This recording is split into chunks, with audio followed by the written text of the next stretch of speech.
દાદા ભણેલો નથી. તો ઇંગ્લિશ કઈ રીતે બોલી શકો? ઇંગ્લિશ નથી બોલી શકતો. તમે અમુક શબ્દો ઇંગ્લિશમાં બોલો છો. હિન્દી બોલી શકું. હિન્દી બોલી શકો? હિન્દી બોલી શકું. પંજાબી બોલી શકું. પંજાબી? હા. કઈ રીતે? પંજાબી જો ગુજરાતીમાં કઈ કેમ છો, હા કેમ છે બધા દાયરો, કેમ મજામાં. પંજાબીમાં શું કહે? હા. સત શ્રી અકાલ પાજી, સત શ્રી અકાલ. હા કિદ્દા પ્રાવા હાલચાલ, કિદ્દા ચંગા પાજી ચંગા, કિન્ના કુડિયા, કિન્ને મુંડે.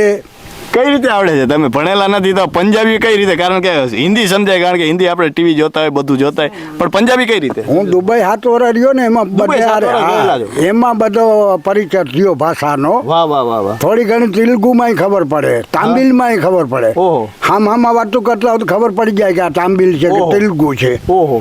કર્ણાટકની જબાનમાં ખબર પડે. અરબીમાં પાણીને કહે માય, આપણે કઈ પાણી, હા. હિન્દીમાં પાણી. પાણી. થોડોક